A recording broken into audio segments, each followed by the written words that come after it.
Hey, what's going on, guys? It is OGC here. Welcome to today's video. I I have a basic setup. It is super laggy. I am using my old desktop. Luckily, I didn't get rid of it. So, if you guys are OG fans from OGC Gaming, you may remember from my very beginning videos, which are hilarious to watch at this point in time, that I got a new computer just for this channel. Now I remember exactly why I did that, because this one is so slow. But anyways, we have enough to do basic stuff for videos to tie this over until the actual computer gets fixed and I get a new hard drive. So that being said, a couple changes coming up for this week. Number one, I will not be able to do live streams this week. Just recording the videos, everything is so laggy. I cannot imagine what it's going to be like if we live stream. I might try it out, but chances are there's probably not going to be live streams on Friday or Saturday. I'll make it up to you guys next week or the week after. I'll make it up to you guys, I promise. A couple other big housekeeping things. In the description of this video, brand new thing, we have a Art of Conquest OGC community Facebook page. Go there, check it out. It is so cool. It's so cool. So that's going to be the top link in the description below. Please go there, join. We need 250 people ASAP. We're like pretty much halfway there. So with your help, we'll be able to hit the 250 goal. Anyways, today we're going to jump in. We're going to talk about the two new events, and we're also going to look at pretty much our most famous our most famous member, who is Jerry. So Jerry, if people don't know, for probably the last 15 months has been 95% of the time the first person to post on our videos in the comment section. Jerry is amazing. So thank you, Jerry. So we're going to look at Jerry's account as a way to say thank you and offer some feedback. It's the least I can do. He is consistent. He's always there, and he's usually always first. Anyways, so for the first one that comes up, we have the Spring Ale. So a couple things to note with Spring Ale. The options on the right, underneath the gold, is directly above me. You can unlock all of those for 2,000 Lunari. Now, what I would do, and I clearly did not take my own advice, I would wait until towards the end of this event to spend those 2,000 Lunari. Make sure it's worth the 2,000 Lunari. You will be able to get some of the Lunari back. It just is that way. Now, if you are a complete free-to-play player, this is going to be a really tough event for you. You're probably not going to make it up to level 25. So where I'm at right now, we bought one full bundle. That's the 5, 20, 50, 100. We got one full bundle, and you can see with the timestamp how far into this we are. And we are not even at level 19 yet, and everything costs more and more the higher up you get. I've committed, we're going all out. We want to go all the way for this, for our account, just because there's 3 pieces of divine gear. If you get one good divine gear, like that's a game changer. So I'm going to do that, plus there's a lot of dragon dust, and I'll get some Lunari, and yeah, why not? And who knows, maybe the rare prism chest will contain that special true ruby. So if you are a free-to-play player, make sure you go by your capital. Buy your capital 3 times a day. It's every 8 hours. They'll spawn 30 little things that you can attack, so you can get 30 of the ale things 3 times a day. So in total, you can get 90 of them from killing monsters by the capital. What I recommend during this is just put out enough troops and enough range to actually crush it, and do not use energy potions on it. Just rotate through heroes. Like if you can clear it without taking any injuries, then don't waste any energy potions. Just rotate through your heroes. That way you save all of your potions for something useful. So I think this is kind of a I have to give Lilith credit. This was a sneaky event. It looks like it's a really like nice, awesome event. You're going to get a bunch of stuff, but the reality of the matter is you're going to have to spend if you want to get all the way up to level 25. Anyways, enough of this one. Let's jump into the next one that's kind of huge, and that is if I can find it. It's called the Pinnacle. So I'm at 59. I really haven't tried too much. Toby and Kurt are at 475. There's a bunch of us that really haven't tried yet. I mean, Chip's down there with me. Chip can probably get up to 75 easily as well. So for the Pinnacle event, there's a few things I want to share with you guys. The first is you will be able to get both individual rewards for making it to certain points, which you can see down here on the bottom where it says like floor 60. Sorry, here's the lag. I can show you the screen and show you how much lag is with all this. But the stuff that's right next to me, that's going to be your individual rewards. Then, check out this lag. We hit rewards there. Wait for it. Wait for it. This is why I can't live stream. Serious laggage. Now, if one player from your house clears a certain portion, you're going to get the rewards from that. When 10 people from your house clear another portion, you're going to get rewards from there. So really, you want your whole house to get through. Now, interesting thing. I don't have Sure Ruby. I can complain about that all day. But for this event, I can't use that as a cop out. So you can actually come in and request heroes from other players. So, for example, right now I have Toby's Nora requested, and Toby's Nora does have the True Ruby, and he's got a bunch of attack and everything else. So you can actually go in and request up to 5 heroes. Each one you can deploy them twice. Is pretty cool. Now, you can do, this is where the strategy and the teamwork comes into play. When you take one, you'll inherit the artifacts on it, you'll get the prisms, you'll get all that good stuff. So a few key things with this to really maximize efficiency is number one, you can get multiple sky totems. The sky totems are the thing that goes around the troops and adds lightning damage. That's going to help out your snipers or your warlocks, your archers, whatever you're playing. It's going to increase your DPS a lot. And the other thing is, if you don't have a True Ruby, you can borrow a Nora that does have a True Ruby. It is all there, so take advantage of it. Now, when you go to help out your house, because you're going to help out your house, however you deploy your hero, it gets locked in there. Just like with Coliseum, it will get locked right in there. So one thing that you can do to benefit your team is change. I'll use my Belrog as an example. I can keep the Belrog and Intimidation Prism on him with the full setup. Then I can set all the other prisms that I have on all my other characters to like hero plus HP or hero plus attack. I can go in and I can add that hero into the requestable portions, and all those bonuses from the shards will stay on that hero, even though back in the real world I'll put everything back to normal. So you can really assist your team doing this. Also, really good to know, if you guys put a hero in there, you're going to get 50 renown.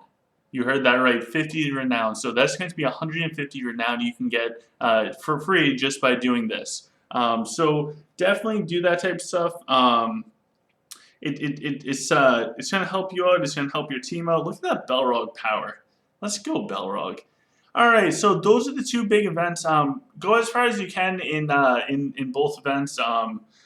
For the Pinnacle, the rewards are insane. The actual item that comes out of this, let's see here.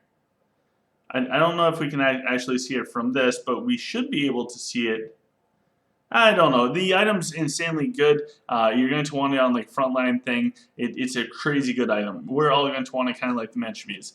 Now, we're going to jump into something else. We're going to take a look at our friend Jerry's PvP setup, his account, and kind of his heroes, kind of see what can be improved. We do this in live stream, and if you guys are interested in something like this for your account specifically, catch me during a live stream, and maybe I'll do it then. Please don't just overload me sending these, because if I type them out and respond to you, it will take me forever.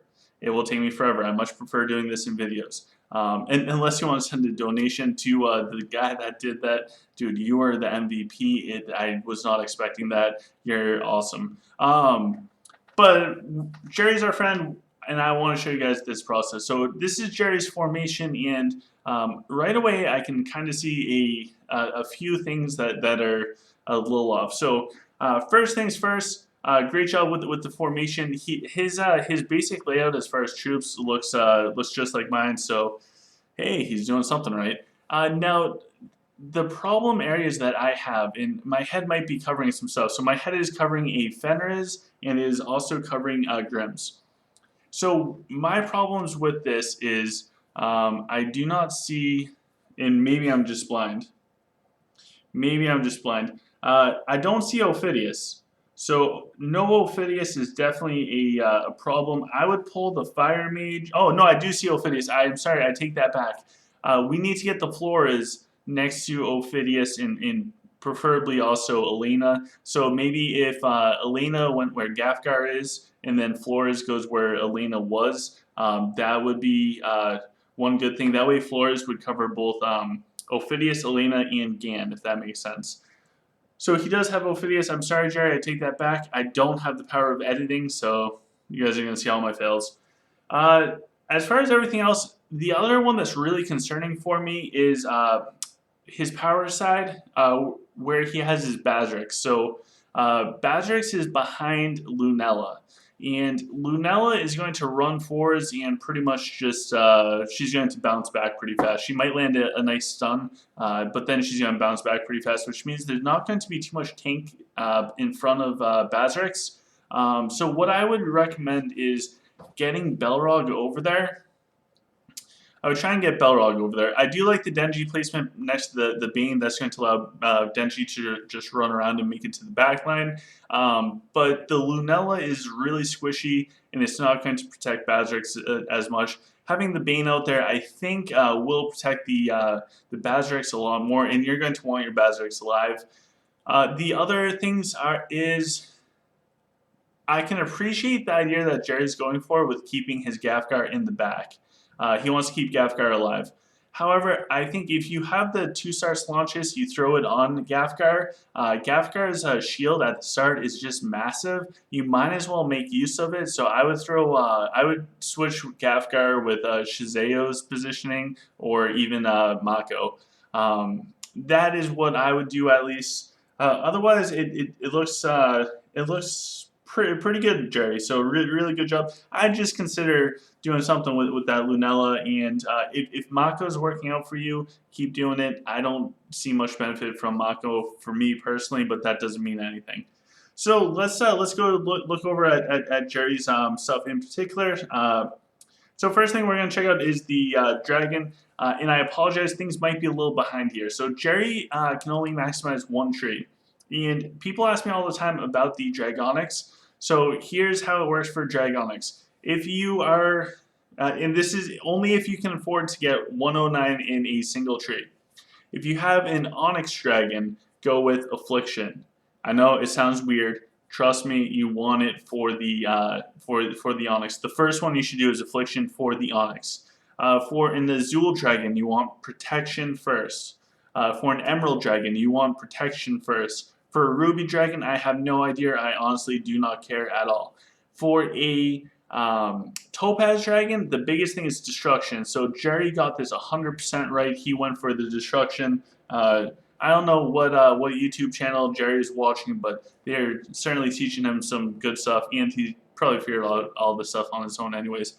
For the skills, he has Magic Swell. He's got the Scales, Pulse, Blessing, Fatal Blows, Lightning Rods, the one purple, and the Hero Pred. So Jerry has a fantastic yellow dragon. He does have the blessed lightning rods. So overall, fantastic Jerry. I love the dragon.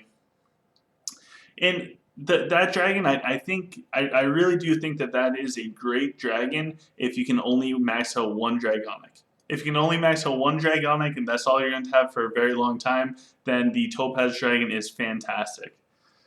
Alright, so for Gafgar, the first thing I would switch is if you have a 2-star Slaunches, I would put the 2-star Slaunches on him. It's just going to give him the survivability. Otherwise, fantastic Grims. Jerry looks really good. I do find the 2-star Slaunches to be very useful on him. He gets like an 18 or 19 second shield followed by another 10 seconds from the Slaunches. I mean, he's pretty much guaranteed to live for 30 seconds of the battle unless he gets sniped at the start. But he's not frontline, so you don't have to worry about that. Denji looks good. So Jerry's opting to go with the edge on Denji. There's nothing wrong with that. It's just a playstyle decision. So it will be interesting to see where he put his Maw. His Rufio looks fine. As soon as Jerry can get the Molten set, I would throw that on Rufio if you are doing the leap. If you're not doing the leap, then don't worry about it. Mako's setup, well, he also has the prism on it. I kind of want, we can see the prisms now. Alright, so this is a level 1 prism, so once this gets up, it will do better. One thing to note with Mako, if your Mako is set up properly, which Jerry's is, I believe. I think if Jerry put on a plus 20% crit, trinket, or rapier, I think he'll have 100% crit rate. So Mako's only getting the benefit of the critical hit damage, the plus critical hit chance. That whole half of this prism is not going to be useful on Mako. So just food for thought to consider when going for your prisms. Otherwise, his Mako looks good. Virion looks fine. Perfect. And actually, hold on. What was that? Yeah, his Virion is perfect. Grims is there. He's just there to carry ammo, and he's got that maxed out. So his Grims very good, Jerry. So Cleo is there. Now I do like Cleo, some people don't. I like Cleo, and his Cleo's built perfect. Fire Mage, alright, so yeah, this is where skill wise, Sherry, your Fire Mage is built properly. Get this launches off of her, throw that on your Gafgar. Gan. So Gan has the Sky Totem on him. So here's the deal with one other thing, I would swap the Twisting Thorns in the Earthquake. I think having 9 out of 9 Earthquake is better than 8 out of 9. Like if I had to pick one of those to max out, I would go with Earthquake over Twisting Thorns. Twisting Thorns is great, but Earthquake is better. Now, what I dislike about having the totem on Gan is your Gan's not going to be super close to your snipers. So you want the Sky Totem to be on your power side to boost up your snipers. So because your Gan isn't placed in your power side, and it should not be placed there, as Jerry knows, you might want to consider moving that artifact to like Avalon or something like that. Next we have Bane. So this is one tanky Bane. Oh my gosh. So Bane is good. Jax is there. So Jax has the Maw on him. Now with the Maw on Jax, if this is a 4-star Maw, then this makes total sense. Do what you're doing, Jerry. If this is not a 4-star Maw, then I would consider moving it. As far as this prism, Jerry has plus attack and plus critical hit chance, so that works. That works well for Jax. Then Jerry has Belrog, so he is going with the Molten set. I love the setup for Belrog. Let's see here. All right, so this is what I would do, Jerry. I would drop down your Totemic Curse and the Shockwave, and I would max out Reverend. I think Reverend, Overall, Indomitable Spirit, those are the 3 big ticket items for Belrog. Otherwise, your Belrog looks awesome, and he's got some troop. I'm assuming that's troop boosting prism on him. Shazeo looks fine. The weapon choice throws me off a little bit. Not the end of the world, but otherwise, your Shazeo looks fine. The Blade Storm. Let me know how that works for you, Jerry. I haven't found it super useful for me, but the Shazeo is still really new. Okay, your talk is perfect, man.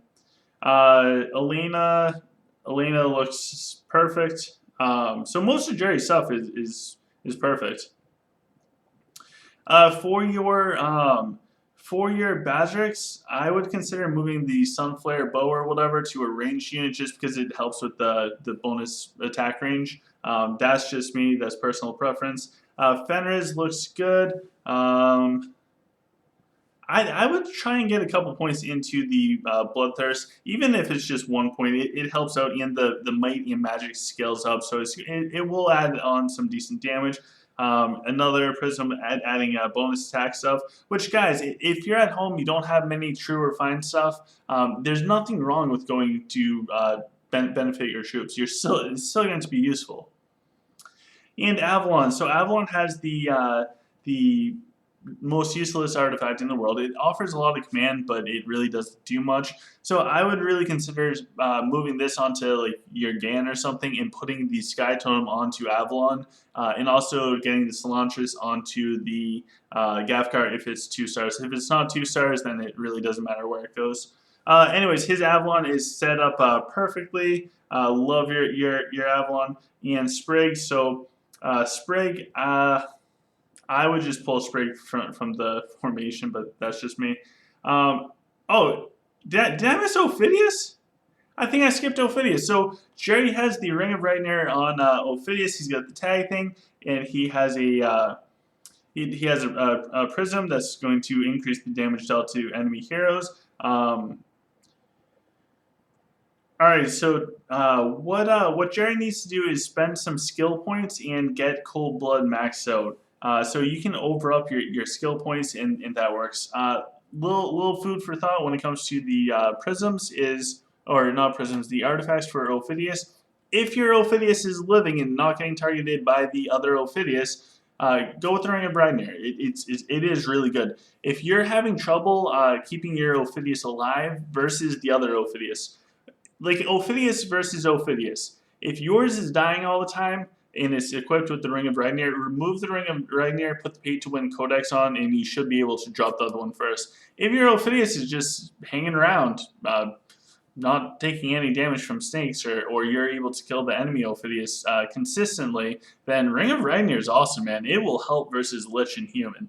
It will help a lot. But if your Ophidius is dead, then Ring of Reitner doesn't really help. So that's my thinking for that. So anyways, guys, we're back in action for a little bit. Shout out to Jerry, always first on the comments, and been with us for a very long time. So thank you, Jerry. You are awesome.